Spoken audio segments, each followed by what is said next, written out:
For those of you just now tuning in on YouTube and on Facebook, Amari Cooper is back with the Dallas Cowboys. A 5-year, $100 million deal. That is $20 million per year, $60 million of which is guaranteed. That is among top 5 money across the board among receivers. The Cowboys did pay a premium to pay Amari Cooper. They paid an expensive premium.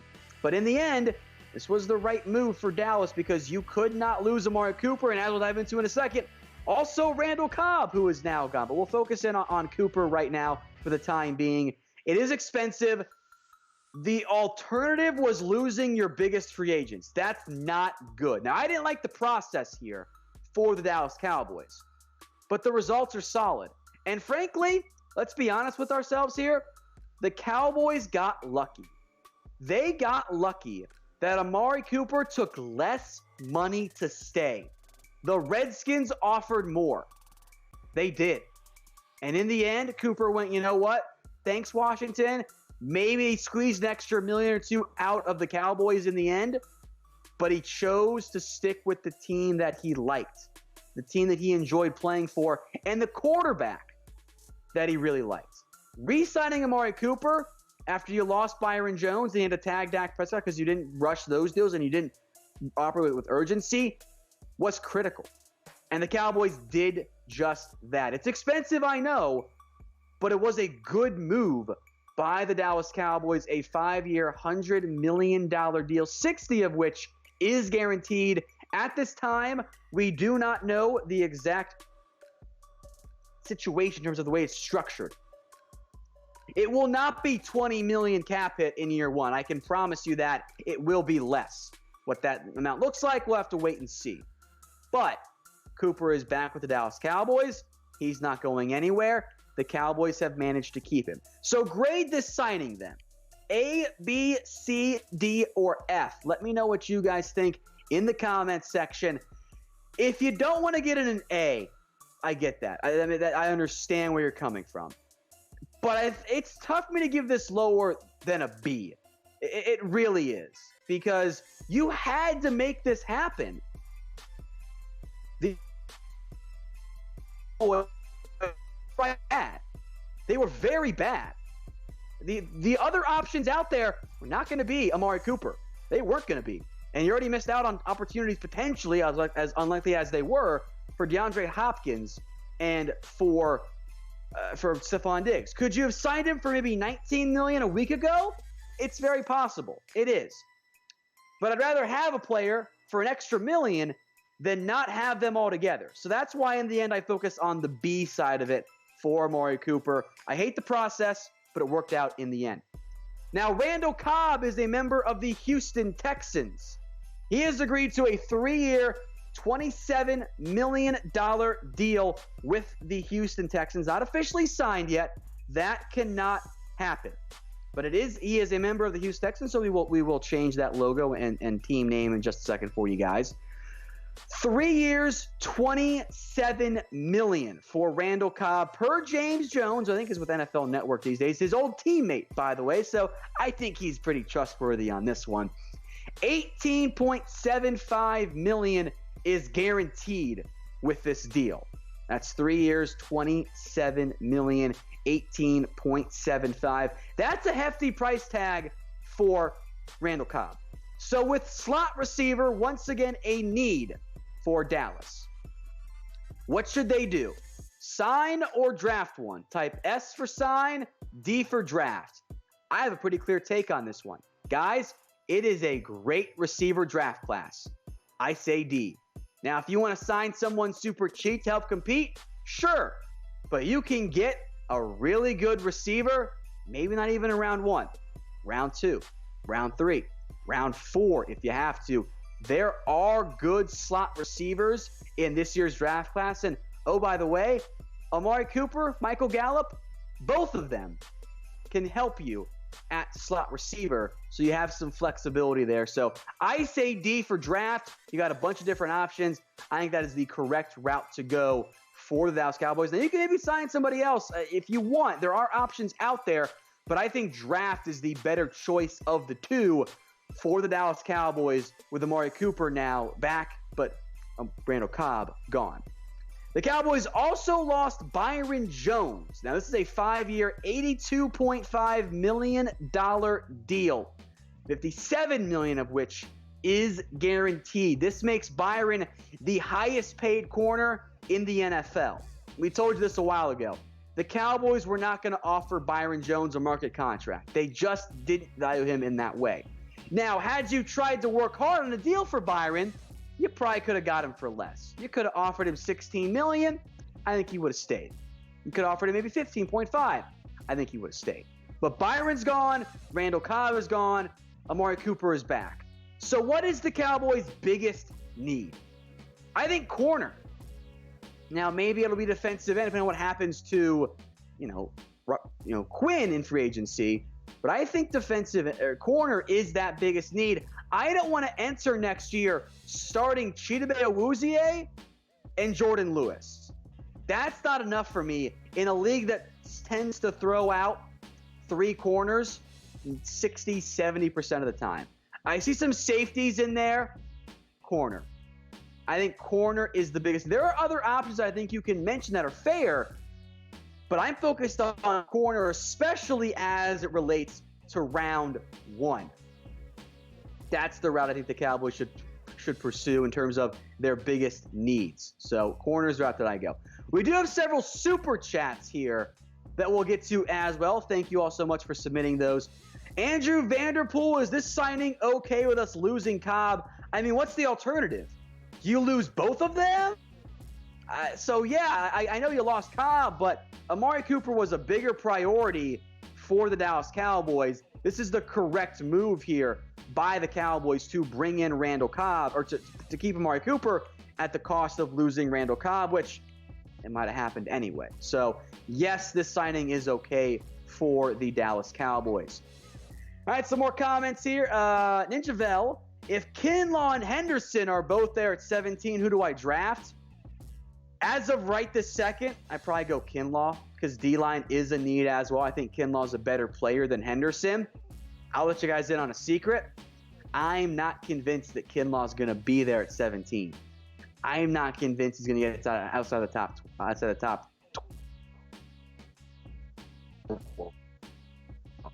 at your comments, and 2 ways to make that happen. Number 1, use hashtag Cowboys. Number 2, super chat. Yeah, okay, we're just going to get to a lot of these, Brett. I know they got a lot of Dez questions, so for producer Brett, we can bring them all up here. Francisco, we got Devin Smith. Why waste a pick or bring Dez back? So we've had a couple of good games. So Devin Smith had 1 game.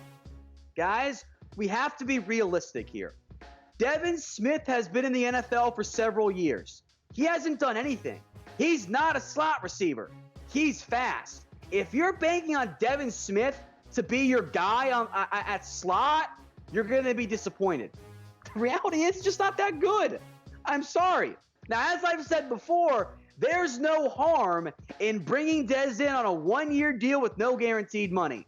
He hasn't played in 2 years. He wasn't a slot receiver in the NFL before this. He doesn't help you on special teams like Randall Cobb because at his age, guess what? He's not going to be a gunner. He's not going to be a return man. So 1-year deal, no guaranteed money, I'm in. Beyond that, if you're banking on Dez fixing your receiver issue, you might be disappointed, guys. So Michael R. says realistic signing or draft pick. Maybe we'll do a video tomorrow on some Randall Cobb replacements for you guys. There are a lot of draft receivers, guys.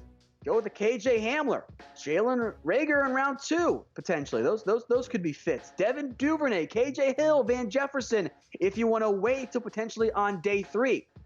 There's a very strong receiving class this year. I'd love to add one. And you got other needs, I know, but maybe a fixed defensive line in free agency.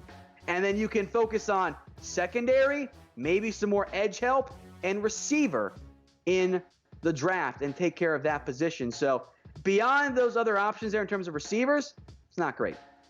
Billy Bob says with Cobb gone, should we put Dez at the slot? You can experiment with it. There's nothing wrong with that. But if you are banking on Dez Bryant, who has limited slot reps in the NFL and hasn't played in the NFL in 2 years, it might not work out for you. So you cannot assume that Dez fixes your receiving core and replaces Randall Cobb effectively. Guys, we have to be real here. We tried Dez and Dak. Didn't work out. It didn't work for whatever reason, the same way that Cooper and Dak have worked out. So there's no harm in trying it, but if you say, oh, we signed Dez, we're good to go, you might be disappointed. That could blow up in your face. And in a great receiver draft class, I can get some great value.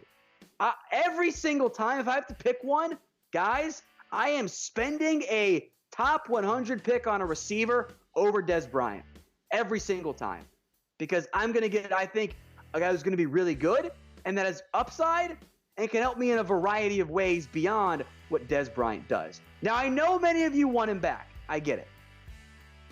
So if you want Dez Bryant back, type X. You can throw up the X in the comments section.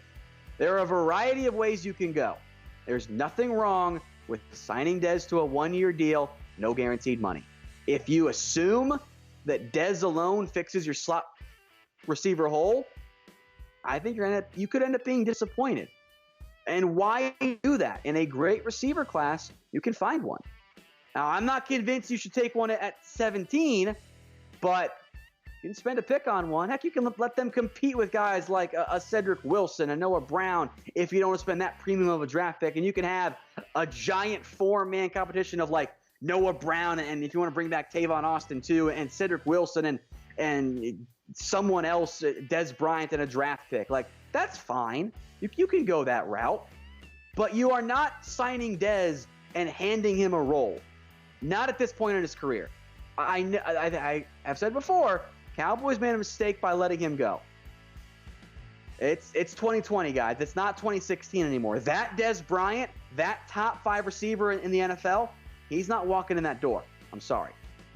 Miguel Garcia wants to know on a super chat, thank you, Miguel, if the Cowboys should draft a safety or a cornerback. Why not both? Frankly, you got draft picks. I got no problem with this potential outcome. You find a way to retain Robert Quinn. You spend the first-round pick on a corner. Maybe it's C.J. Henderson. You spend your second-round pick on a safety, and maybe it's Antoine. In round 3, you can find a receiver. That's a fun route right there. So to answer your question, Miguel, frankly, the answer needs to be both. It should not be one or the other. It needs to be both. It has to be. Otherwise, it's not great. Winston, operating as Thomas Mott. Cowboys in 3 years. Do you hope Amari Cooper exposes Byron Jones as a cornerback?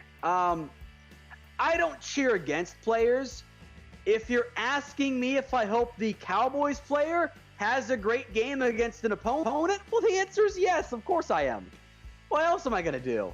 Yeah. Again, I think Byron's a good player. I think the Cowboys made a mistake, but they can figure stuff out here. So, yeah, I'm going to cheer for the Cowboys player as opposed to the non-Cowboys player right now. I do want to make note here, just by the way, because I wasn't checking my messages here. If we have sound issues, guys, I apologize. Might be some occasional pauses. It's the nature of trying to do things remotely here for you guys. So if that's an issue, I'm extremely sorry. But we're doing what we can to bring you guys the breaking news live as best as possible. Now, for those of you just now tuning in here, live on Facebook, live on YouTube as well, the Cowboys have agreed to an extension with Amari Cooper, a 5-year, $100 million deal, $60 million of which is guaranteed. The Cowboys, by the way, didn't actually offer the most money for Amari Cooper. The Redskins offered more, which is crazy to think about in the end. And that Amari Cooper chose to take less money. He chose to take less. So, how about them Cowboys? I'm going to sleep a hell of a lot better tonight after these moves by Dallas. I obviously, I'm going to miss Cobb. I couldn't pay him $9 million. There's just no way. Houston can go do their old crazy stuff here in the end. So, I'm happy with this move for the Dallas Cowboys. I know it's expensive for Amari Cooper. I'd have overpaid the Cooper as opposed to losing him for a potential third-round comp pick down the road. So I'm happy with this move. So put in Cowboys in the chat. There will be some Eagles fans, I think, rolling in here in just a little bit, knowing how they tend to operate, because Eagles didn't get Amari Cooper either. The Cowboys kept him. So how about them Cowboys? It's been a nervous time, at least for me and I think many of you out there. It worked out in the end. Played a dangerous game, the Cowboys did. But in the end, how about them Cowboys? This worked out. Maybe not the right process, but it did work out in the end. Cowboy fan wants to know about Emmanuel Sanders. I love Emmanuel Sanders, but I also have to be aware of what my contract situations look like right now. I could make Emmanuel Sanders work if I wanted to.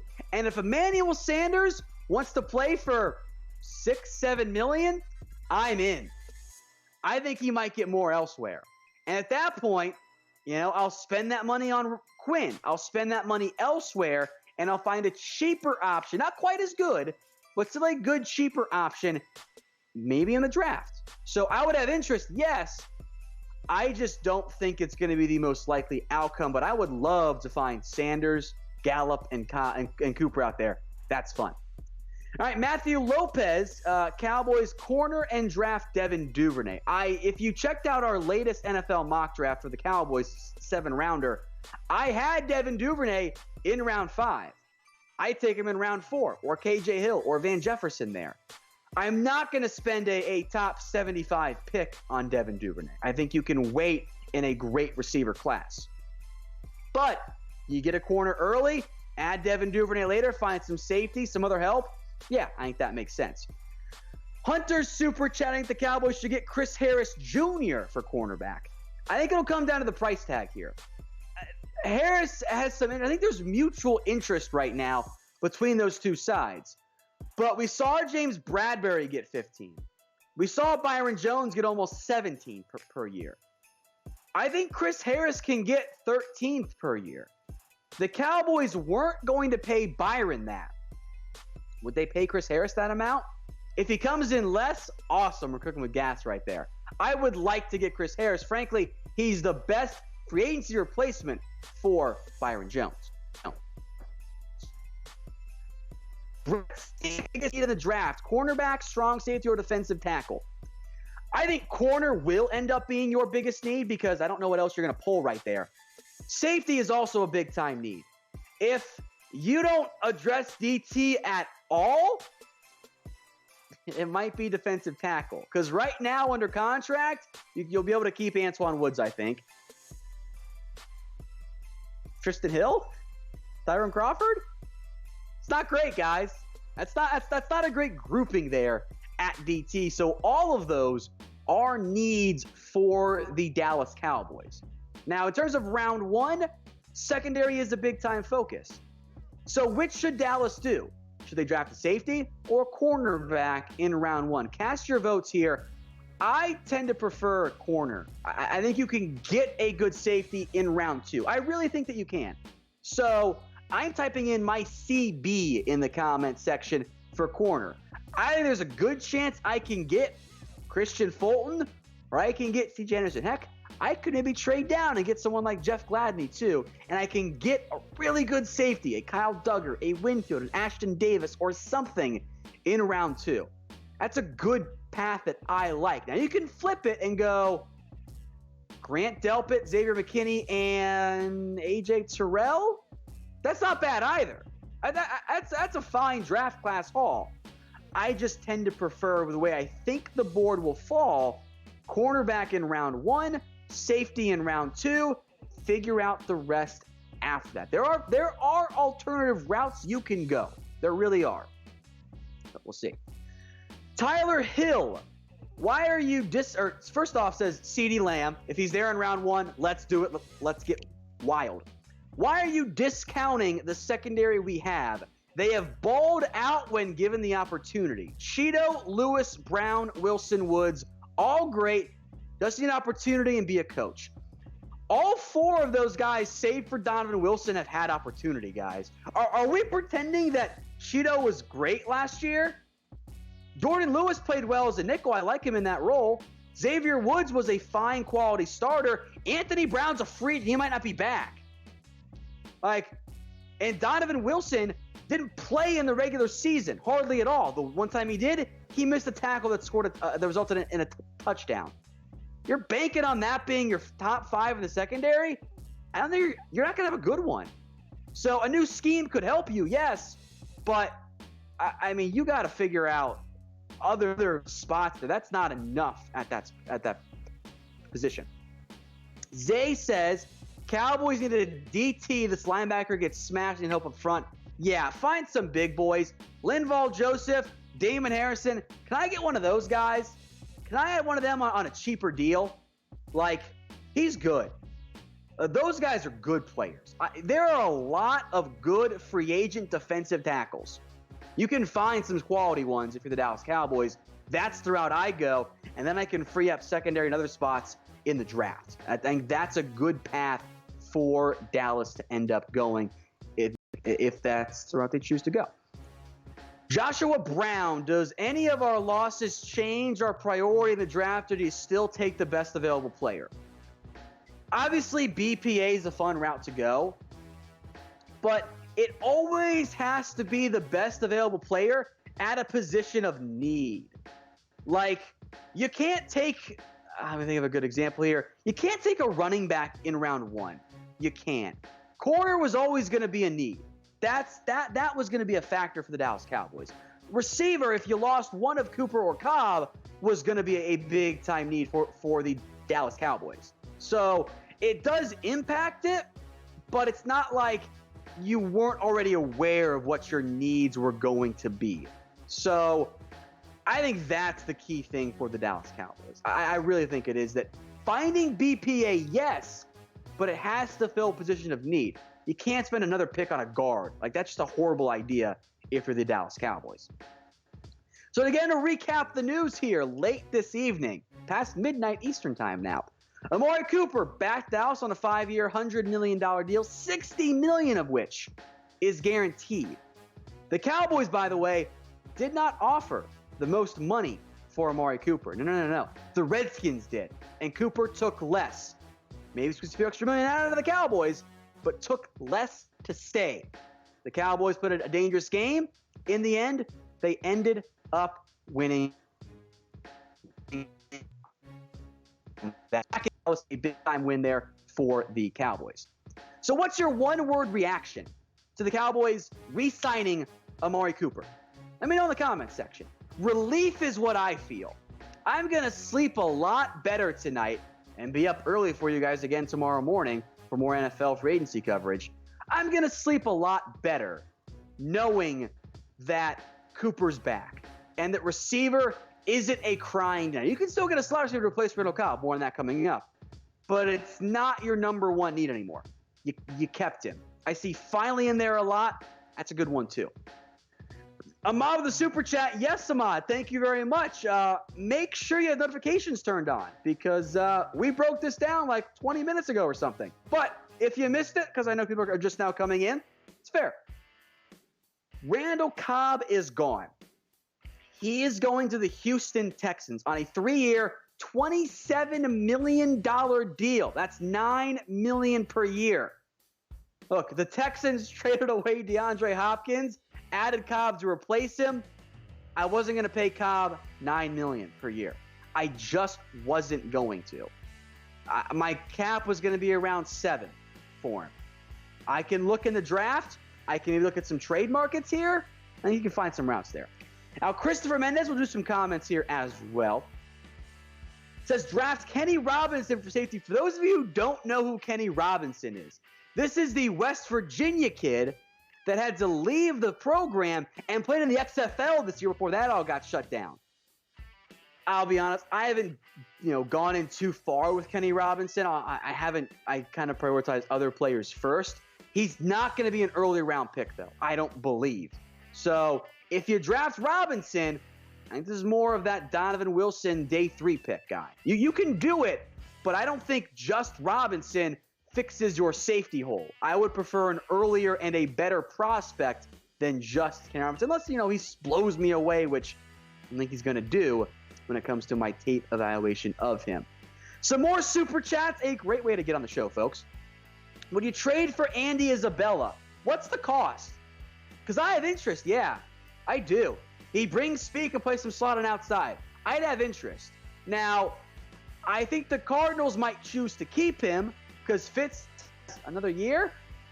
So that for about 4 years now, but I think he's got one more year left in him. So I think that's a option to explore. I'm just not sure the Cardinals would do it. If I can get him for a day 3 pick, I'm in.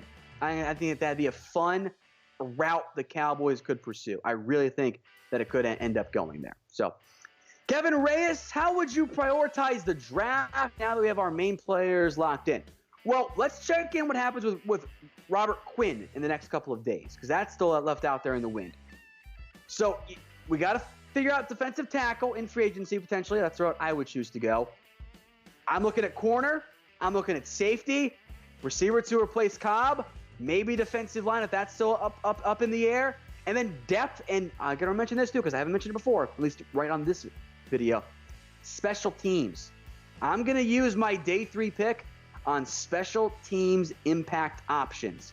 That's going to be key for me because you have to find those guys going forward if you're the Dallas Cowboys or that unit is going to suck again. All right, Gotham guy. How did the Jags let Campbell go for a 5th rounder? Was he on the decline or was his contract expensive? I think there's a little bit of decline, but not too much. But it was the latter. First off, the Ravens won that trade, obviously. The Cowboys, I think the way they approached this was you could trade a pick for Calais Campbell and $15 million, or maybe they think they can get Robert Quinn back a little bit cheaper. I would have loved Calais Campbell, don't get me wrong there. But I think in the end, Dallas is still more focused on trying to keep Robert Quinn than they were trading a pick for Calais Campbell. I would have liked the move. It would have probably resulted in you losing Quinn, but I think it would have been an option the Cowboys could have explored, and I would have liked them to, but the Ravens, of course, ended up winning that particular move. You can't afford everybody. You can make any one player work, but you can't re-sign every single player in the end. Albert wants to know about receiver in round 1. I'm open to it. I really am. I would have interest in Henry Ruggs off the board. Maybe not at 17. Maybe in a trade down for a Justin Jefferson. Just throwing that out there as an option. But I don't think you have to go receiver in round 1. Ethan Tyra, what about Jordan Phillips from Buffalo? I need a prove-it deal for him. He had a breakout year this year, but that was his only breakout season. I think he wants the bag. That kind of concerns me a little bit because I don't think the Cowboys want to spend big at the defensive tackle spot this free agency. But I would explore it for sure. I would like that move, again, at the right cost, which we're going to get back into now that Cooper just signed a big deal and you're going to try and get a Dak deal done as well. At the right cost, absolutely, Ethan. Big money deal? No. Luis Hernandez, sign Dez to replace Cobb or draft Devin Duvernay or both. My order of preference, let me make sure I get my hand up here. Both Devin Duvernay, Dez Bryant. If you only sign Dez Bryant, you have not done enough to address your receiver position. You haven't. He hasn't played in 2 years. You are not getting 2016 Dez. Stop thinking that you will. It's not going to happen. You can bring him in, compete for a role. I'm for that. I've made that clear thousands of times at this point on this show. But it's not enough. I would look at a guy like a Devin Duvernay or KJ Hill or a Van Jefferson or any number of guys, KJ Hamler or Jalen Reagor in the draft. It is a really good draft class. I am tempted by getting a really good draft class in the video or in getting a receiver in this draft class. That intrigues me, guys. I like that idea. I think that's a good path for the Dallas Cowboys. So I think that's That's key. So you can still bring in Dez, let him compete for a role, but don't guarantee him anything because there's no reason to. So that's where I am at. I got no problem with Dez on a 1-year deal, no guaranteed money. Someone said $5 million. Why? He's not worth $5 million. He hasn't played in 2 years. 1-year deal, vet minimum. Let's see how it goes. Spider Red, yes, your chat is working. Producer Brett having some fun here late in the evening. Your chat is working. And Spider, thank you very much for watching. All right, the Ponsic Show. Should the Cowboys go get Snacks, Harrison, or Sue? Of the two, give me Damon Harrison. He was cut, or at least the option was declined. No, he was cut. He was cut. Which means he shouldn't impact the comp pick formula. That's noteworthy. That's a good deal. That allows you to add a pick later on down the road. That is manipulating the free agency game like smart teams tend to do. So I think Damon Harrison, who lives in Dallas, would be a home run pickup for the Dallas Cowboys. That is absolutely a route I would pursue. I do want to quickly note here, by the way, just briefly here, as you mentioned, Andy Isabel, I'll get to that in a second. Contract restructuring for Zeke and Collins. Zeke didn't free up any money. Lael Collins freed up $4 million in extra space. Just a quick note there. All right, so Brett Stevens. Draft a receiver or trade for Isabella. I liked Isabella coming out. If I can get Isabella for a 4th or 5th, let's just say a late 4th or an early 5th. Ooh, how about that comp pick in round 5? I do Isabella. I do. I'm weird, but I would do that. Other than that, I think draft is a good path to go, but I'm not going to give up more than what Arizona drafted or spent on Isabella. You have to win that trade. You should not be giving up a better pick here than what the Cardinals just spent on him, given that he didn't have the year they were hoping for. So great question there, Brett, and I appreciate everyone who super chatted us as well. We are at 50K subs, and my wife is living with me for yelling in the spare bedroom as I go through the show here. How should we celebrate 50K subs? Let me know. I'm open to all kinds of ideas here. I think there are a lot of great ideas out there. I will not shave my head. I will not shave my eyebrows. Some fun ideas that I've seen come through the chat. We'll make this a community post in the coming days as well, but we'll do something fun. So let me know how you think we should celebrate 50K subs right here on the Cowboys Report.